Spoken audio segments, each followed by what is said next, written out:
En el breve tiempo que tengo a mi disposición en este panel, que me da mucho gusto compartir con los amigos con los que me ha tocado estar y volver a este encuentro, que es un marco para repensar y actualizar ideas, afectos, que es el encuentro del Joint, y agradezco a los organizadores la invitación. Voy a tratar de... me voy a referir a los tres de los temas que se plantearon, pero un poco desde otro ángulo y sintetizando algunos puntos, ¿no? Vamos a hablar un poco del nuevo contexto que ya fue descrito. Voy a hacerlo rápido, me voy a saltear muchos de los temas. Un tema que me parece básico es esto. Cuando hablamos de judaísmo y de secularismo judío, etc., hay que entender que en el caso del judaísmo, como cito acá a un gran investigador, Tzvi Verblovsky, el judaísmo es la dimensión religiosa del pueblo judío. Es decir, Israel es un pueblo nacido de la religión y junto a ella. Es decir, la relación que existe entre judaísmo como nacionalidad, como grupo étnico y religión, está intrínsecamente ligado. Es una relación muy particular. El judaísmo histórico es la afirmación de una particularidad sacra, que es una vocación, un mandamiento, una promesa. O para decirlo de otra forma, y este es un esquema que desarrolló en su momento el gran Shalom Rosenberg, uno puede pensar que si pensamos las opciones dentro del judaísmo moderno, hay como tres polos, que habría un polo religioso, donde básicamente se define la identidad judía como una identidad religiosa, un polo nacional, que ve el tema que no necesariamente estatal, como por ejemplo el Bund. El bundismo es un movimiento nacional judío, pero no estatal.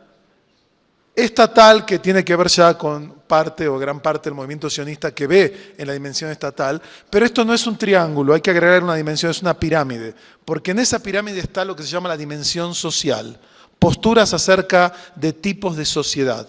Y este es un tema relevante, como lo vimos lo que pasó en Israel, y escucharemos probablemente mañana sobre el tema de Israel y toda la problemática social, que resume algunos de los temas que componen a la identidad judía. Dentro de esta pirámide hay judíos que se ubican en distintos lugares, movimientos que se ubican en distintos lugares, y el énfasis va variando con los años, no es algo estático.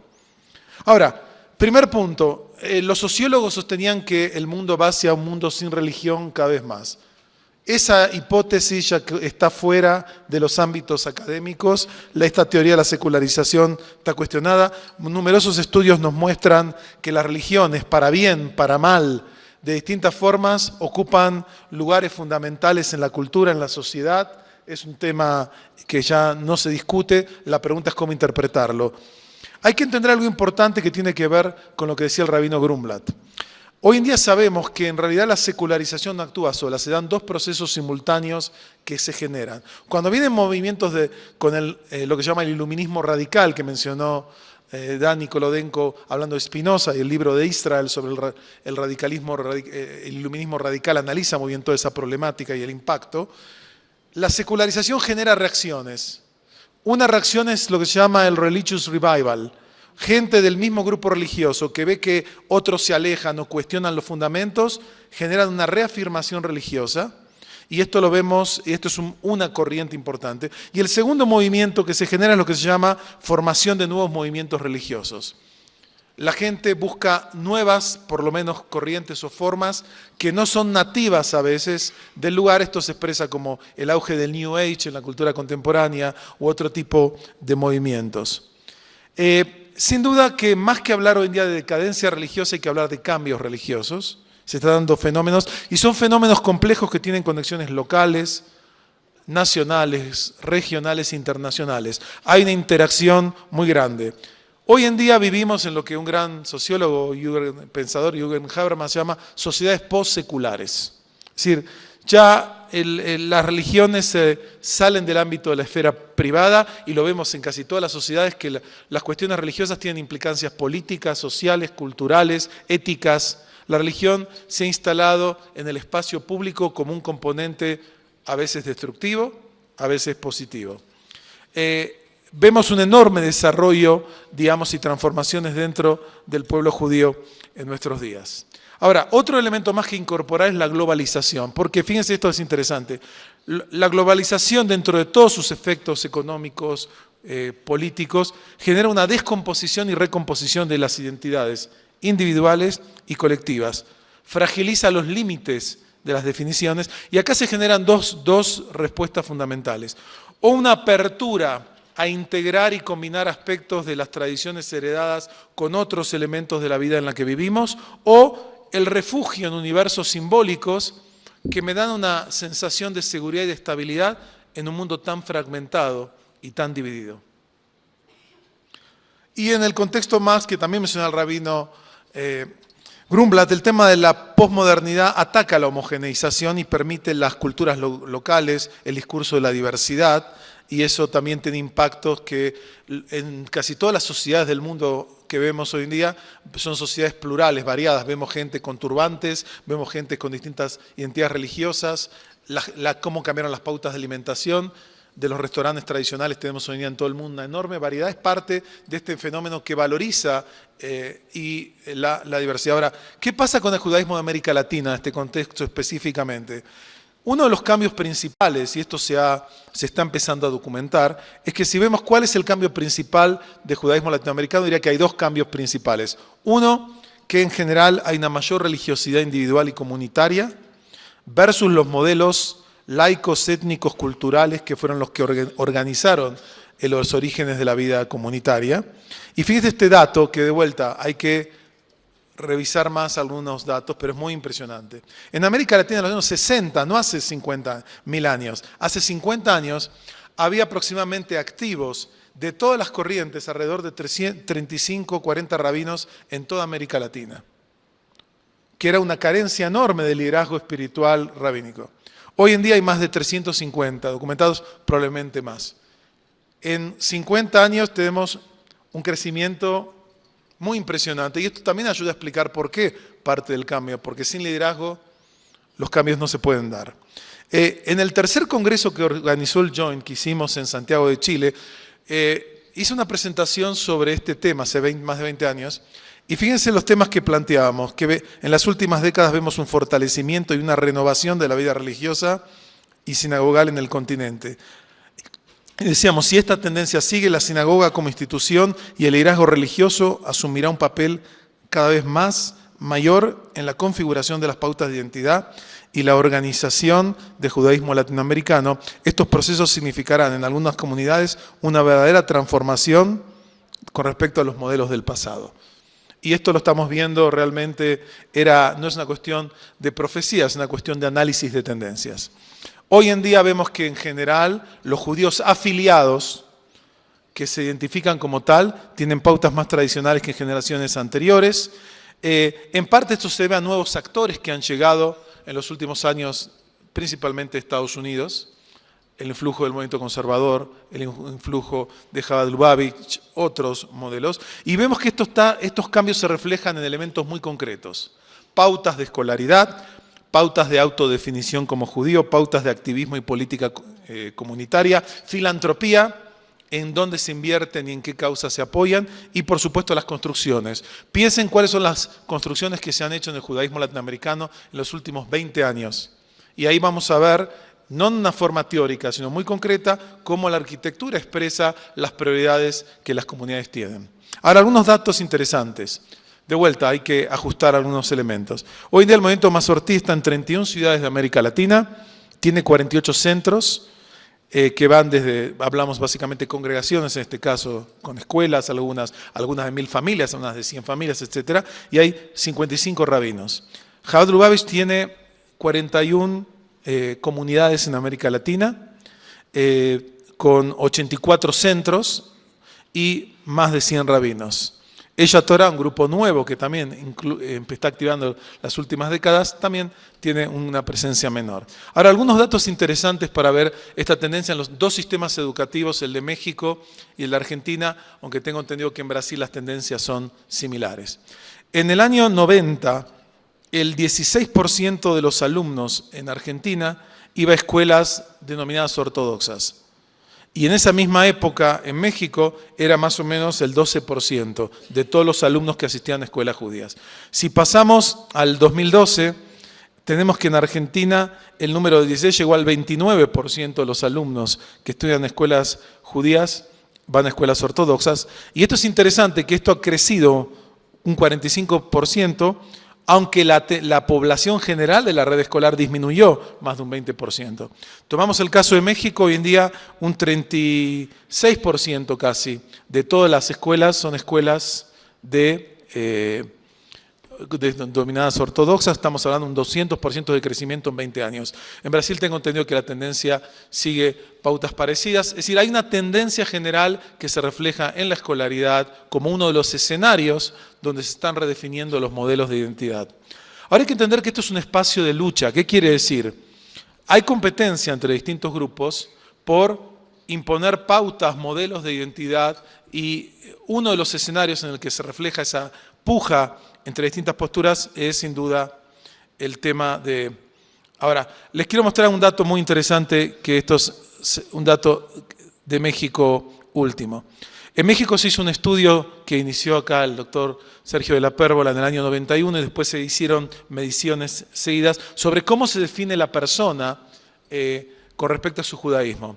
En el 91 teníamos que muy observantes, diríamos Jaredín, podríamos decir, era un 3%, observante, un 4%, y tradicionalista, el 77%. Miren los cambios que han pasado, como en el año 2006 estamos en 7 y 17, cuando se tomaba la población menor de 40 años, estamos en 12 y 20, y en un estudio que hicimos con 12 generaciones de egresados de una escuela, de una comunidad tradicional, pero que la escuela no es ortodoxa, miren las definiciones actuales. Casi el 60 y tanto % se define como muy observante u observante. Esto refleja, sin duda, cambios importantes. Ahora, ¿cómo explicar este fenómeno? Parte tiene que ver con el vértigo cultural y la incertidumbre de la posmodernidad, que por un lado hace que muchos ídolos, mitos cayeron, y por un lado vemos eso.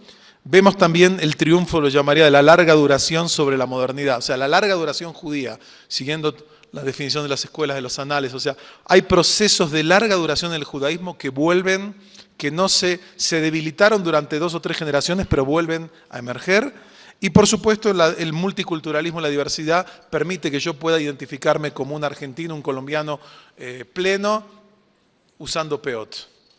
Hay distintas teorías, no las voy a mencionar, que estas son algunas teorías que los investigadores tratan de explicar, cómo explicar las transformaciones y por qué se dan estos cambios. Solo me quiero quedar en un tema que tiene relevancia con nosotros. Cada uno de estos temas daría para un seminario, pero quiero dedicarme a esto. Escuchen este dato con respecto al laicismo judío o los movimientos seculares que tuvieron tanto peso en Europa, etc. Esto es algo que mencionó en su momento David Sidorsky, un profesor de la Universidad de Columbia. Y él decía que desde el punto de vista que en la diáspora tal vez las identidades seculares basadas en identidades más nacionales, étnicas o culturales judías se pueden sostener un máximo tal vez de 3 generaciones. No por una cuestión ideológica, sino por una cuestión empírica. ¿Y por qué? Y acá bien, estos movimientos lideraron, transformaron, crearon redes de escuelas, lograron la construcción del Estado de Israel, etc. Pero ¿por qué se debilitaron? La Shoah, en primer lugar, destruyó su base demográfica y geográfica. La migración y la culturación lingüística y social de estos inmigrantes en las nuevas comunidades fue dándose. En Buenos Aires había en los años 30 2 teatros de Yiddish, 2 teatros Yiddish. Ese público se acabó con la falta la falta del uso del Yiddish como idioma, cultural directo en la gran mayoría de la población judía. El éxito de Israel, que ya mencionaba Nicolodenko, o sea, el sionismo logró parte de sus metas y esa bandera ya se acabó, ahora hay que buscar nuevas banderas, etc. Y modelos culturales más individualistas. ¿Qué implicaciones tiene esto? Y con esto termino. Estos cambios, no hay que engañarse, están para quedarse. Y la pregunta es cómo vamos a manejar estos cambios. En primer lugar, por un lado va a haber tensiones crecientes entre diferentes grupos religiosos judíos por definir el perfil del judaísmo desde diferentes perspectivas. Porque lo interesante es que las tradiciones religiosas pueden ser interpretadas de diferentes formas.